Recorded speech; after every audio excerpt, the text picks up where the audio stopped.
በአማራ ምድርና ፋኖ በሚንቀሳቀስባቸው የአገሪቱ ቀጠናዎች የሚደረገው የፊት ለፊት የጨበጣ ውጊያ ዛሬም ተጠናክሮ ቀጥሏል።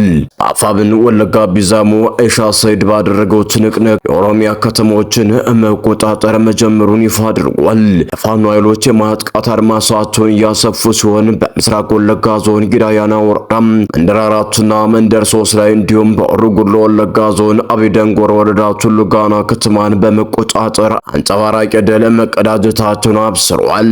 በሸዋ ቀጠናም ትንቅንቁ ሲቀጥል ወደ መዘዞ በአራት አቅጣጫ የተንቀሳቀሰው የአገዛዙ ኃይል ፉኛ ተመቷል።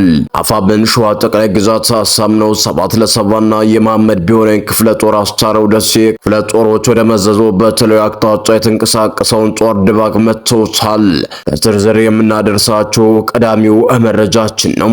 በሌላ ዜና ህወሓት በቆቦ አቅጣጫ የታጣቂ ቡድኑን ማስጠጋቱን የሚገልጸው መረጃ ይፋ ሆኗል። በአካባቢው ያለውን ውጥረት የሚዳስሰውንም ዘገባ ይዘናል ወደ እናንተም የምናደርሳቸው ሌላኛው መረጃችን ነው። በመካከለኛው ምስራቅ እየተከሰቱ ያሉ ወቅታዊ ሁኔታዎችን በአረብ ሀገራትና በእስራኤል መካከል ያለውን የፖለቲካና የደህንነት ሁኔታ የሚያስቃኘውን ዝርዝር ዘገባም ወደ እናንተም የምናደርሳችሁ ነው የሚሆነው። እስከ ፍጻሜው ድረስ አብራችሁን ሆኑ። እኚህና መሰል መረጃዎችን በዝርዝር ወደ እናንተም የምናደርሳችሁ ነው የሚሆነው። በቅድሚያ ግን ለቻናላችን አዲስ ከሆናችሁ ላይክ፣ ሼር እንዲሁም ሰብስክራይብ በማድረግ ቤተሰብ ይሁኑ እያልን ቀጥታ ወዳገኘናቸው መረጃዎች አመራን። ቀዳሚው መረጃችን ስናምራ በአማራ ምድርና በፋኖ በሚንቀሳቀስባቸው የሀገሪቱ ቀጠናዎች የሚደረገው የፊት ለፊትና የጨበጣ ውጊያ ዛሬም ተጠናክሮ ቀጥሏል። የአፋብን ወለጋ ቢዛሞ አይሻ ሰይድ ክፍለ ጦሮች በአገዛዙ ጦር ላይ ድል መቀዳጀታቸውን አብስረዋል። አራተኛ ቀኑን በያዘው ትንቅንቅ በአራቱም ክፍለ ጦሮች የተውጣጡ የአይሻ ሰይድ አናብስቶች በምስራቅ ወለጋ ዞን ስቡስሬ ወረዳና ቁቱጊዳ ወረዳ የህልውና ተጋድሎውን አስቀጥለዋል።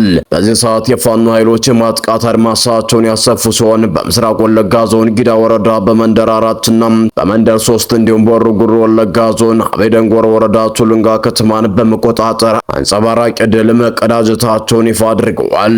በትናንትናው ዕለት ከጠዋቱ 1 ሰዓት ጀምሮ የተናበበ የማጥቃት ኦፕሬሽን በመክፈት ያበጀ ጥበቡ ነበልባል ክፍለ ጦር በመንደር 4 የገባ ሲሆን የአገዛዙን ጦር ሙትና ቁስለኛ በማድረግ ከአካባቢው ጥርግ አድርጎ እንዳስወጣው ነው የተነገረው። በተጨማሪም አንገርጎትን ክፍለ ጦር መንደር 3 የተባለ ቦታ ላይ ዘልቆ በመግባት የአገዛዙን ፓትሮል ከነሰራዊቱ የደመሰሰ ሲሆን በሁለቱም አካባቢዎች ላይ የተናበበ የማጥቃት ኦፕሬሽን በመሰንዘር አካባቢውን በፋኖ ቁጥጥር ስር ውሏል። በተመሳሳይ በሆሮ ጉዱሩ ወለጋ ዞን አቤደንጎር ወረዳ ቱሉንጋ ከተማን ሳትነው ክፍለ ጦር በልዩ ኦፕሬሽን ተቆጣጥሮታል። ከዚህ ከባድ ትንቅንቅ በኋላም 31 ክላሽንኮቭ መሳሪያ ወደ ፋኖ ካዝናም ገቢ ሆኗል። 4 የኦሮሚያ ልዩ ኃይል አባላትም ለፋኖ እጅ መስጠታቸው ነው የተነገረው። በተመሳሳይ በሸዋ ቀጠና የአገዛዙና የፋኖ ትንቅንቅ የቀጠለ ሲሆን ወደ መዘዙ አቅጣጫ በአራት ቦታ የተንቀሳቀሰው የአገዛዙ ኃይል ክፉኛ ተመቷል። የአፋብን ሸዋ ጠቅላይ ግዛት አሳምነው 7 ለ7 የመሐመድ ቢሆነኝ ኮር አስቻለው ደሴ ክፍለ ጦሮች ወደ መዘዙ በተለይ አቅጣጫ የተንቀሳቀሰውን የአገዛዙ ኃይል በጋራ በመሆን በመዘዙ ዙሪያ በባሽና በመወፍር ውሃ አካባቢዎች ከፍተኛ ትንቅንቅ አካሂደውበታል። መነሻውን ከመንዝ አውራጃ ሞላሌ ወገሬ መሃል ሜዳና ዘመሩ ያደረገው የአገዛዙ ኃይል ከመሐመድ ቢሆነኝ ኮር ጋር የገጠመ ሲሆን ከረፋዱ 4 ሰዓት ጀምሮ በባሽ ከተማ ዙሪያ ከፍተኛ ትንቅንቅ እያደረገም ይገኛል ተብሏል። ቆባስጥል እስከ መዘዞ ከተማ ድረስ ሁለቱ ክፍለ ጦሮች በቅንጅት ገጥመው ሲያራግፉት የዋሉ ሲሆን 112ኛና የ104ኛ ጥምር ጦር እስካሁን ድረስ በከባድ ትንቅንቅ ላይ ይገኛል ተብሏል። በሌላ ግንባር ማለትም ከጣርማ በርና ከሰላ ድንጋይ በመፈር ጅረት ወደ መዘዞ የተንቀሳቀሰውን የአገዛዙን ኃይል 7 ለ7ና የመሐመድ ቢሆነኝ ኮር ወንዱ አስቻለው ደሴ ክፍለ ጦር እንዳይወጣ ሲያራግፉት ውለዋል። በዚህ ከባድ ትንቅንቅም አገዛዙ ብዙ ሙትና ቁስለኛ ያስተናገደ ሲሆን ተጨማሪ ኃይል ከደብረ ብርሃን መጠየቁም ተሰምቷል። የህወሓት ጦር በከፍተኛ ሁኔታ ጦሩን እያስጠጋ መሆኑም ተገልጿል። ምንም አይነቱ ወታደራዊ መረጃዎች እንዳይወጡ የከለከለው ህወሓት ጦር ወደ ድንበር ማስጠጋቱንና የኢትዮጵያን ጦር መክበቡን በመግለጽ እጅ እንዲሰጡ እየጠየቀ ይገኛልም ተብሏል። የህወሓት ጦር በራያ አካባቢ በከፍተኛ ወታደራዊ እንቅስቃሴ እያደረገ መሆኑን ያስታወቀ ሲሆን በአዲስ ሰልጣኞች የተሞሉ ተሽከርካሪዎች ወደ አካባቢው እያስገባ መሆኑ ነው የተገለጸው። ከራያ አላማጣ እስከ ራያ ጨርጨር በ11 ተሽከርካሪዎች የመጡ አዲስ ሰልጣኞች ወደ አርሚ 24 እና 43ም ተቀላቅለዋል። በአጠቃላይ በክልሉ ያለው ወታደራዊ እንቅስቃሴ በሚስጥር እንዲያዝና ምንም አይነት መረጃ ይፋ እንዳይደረግ ጥብቅ መመሪያ የወረደ ሲሆን ፎቶም ሆነ በጽሁፍ በማንኛውም ነገር የሰራዊቱን እንቅስቃሴ ማጋራትም ይሁን መናገር በጥብቅ ተይዞ በከፍተኛ ጥንቃቄ እንዲከወን ማዘዋል ተብሏል። አሁን የህወሓት ከፍተኛ አዛዥ ሰሞኑን በሀገሪቱ አዲስ ነገር ይኖራል ማለታቸው ምናልባት የመጨረሻ መንግስትን ለመገልበጥ ታስበው ጦርነት ሊቀሰቀስ እንደሚችልም በግልጽ የሚያሳይ ሆኗል ሲሉም ወታደራዊ ተንታኞችም ተናግረዋል። በመንግስት በኩል በራያ ቆቦ ማዕከል ያደረገም እስከ አበርገሌ በምስራቅ በኩል ደግሞ እስከ አፋር የተዘረጋ ከፍተኛ ኃይል ማራገፉንና ጦሩን ማስጠጋት ከጀመረ ሳምንታት ያለፉ ሲሆን ህወሓት እንቅስቃሴ ተከትሎ ደግሞ ይህ የጦር ኃይል ከፍተኛ እንቅስቃሴም ጀምሯል። በዚህም መሰረት በሰሜን ወሎና በአፋር ግንባር በኩል ሰሜን ምስራቅ እዝ፣ በአፋር በኩል 11ኛ እዝ በራያና በማዕከላዊ ወሎ እንዲሁም በድጋፍ ሰጭነት ምስራቅ እዝ ጨምሮ በሰሜን ምዕራብ ግንባር ደግሞ ሰሜን ምዕራብ እዝና በወልቃይት 10ኛ እዝ በደባርቅ አድርቃይ ማይጸብሬ በኩል በምዕራብ ግንባር ደግሞ 13ኛ እዝ ከመተማ ጀምሮ እስከ ቋራ ምዕራብ እዝ በመተከልና በአሶሳ በድጋፍ ሰጭነት የማዕከላዊ እዝን ጨምሮ በዝግጅት አቋም ላይ እንዲሆኑ አቅጣጫም ወርዶላቸዋል ተብሏል። በማንኛውም ሰዓት በአራት ግንባር ማጥቃትና ጸረ ማጥቃት ትንኩሳዎች ሊኖሩ እንደሚችሉም ተጠቁሟል። የአማራ ክልል ሚኒሻና አድማ ብተና ወደ 3ኛ ግንባር ስምሪት ወስዶም ደባ እንዲያደርግ አቅጣጫ ከተሰጠ ቀናቶች እንዳለፉም ይታወሳል። ይህ በእንዲህ እንዳለ በምዕራብ በኩል በሁመራ ወልቃይት አካባቢ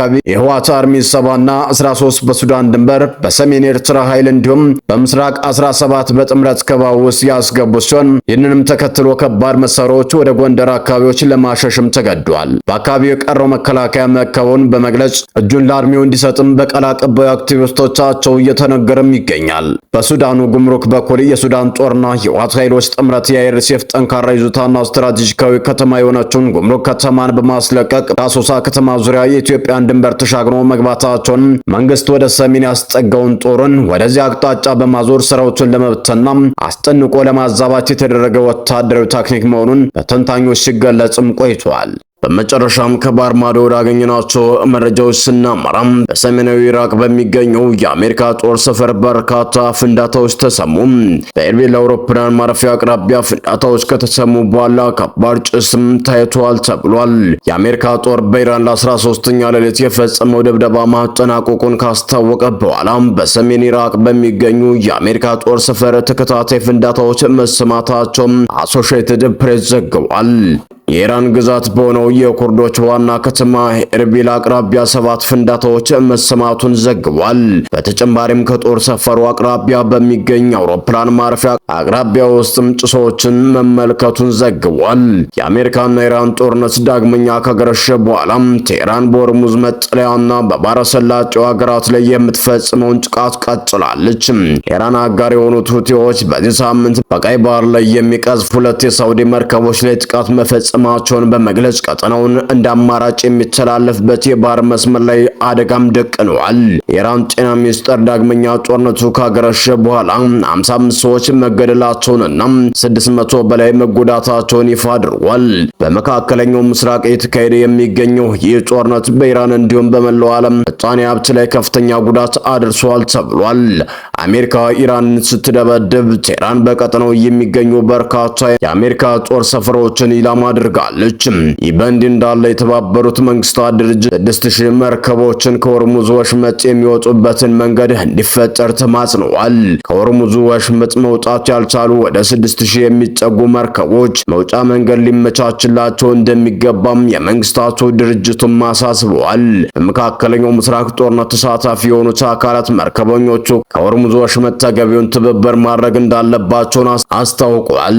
የተመድ የሰብአዊ መብቶች ከፍተኛ ኮሚሽነር ቮልከር ቱርክ በሺዎች የሚቆጠሩ መርከቦች ከፍተኛ ሰብአዊና የሰብአዊ መብት ቀውስ ውስጥ እንደሚገኙም ገልጸዋል። አፋጣኝ እርምጃ መውሰድ እንዳለበትም አሳስበዋል።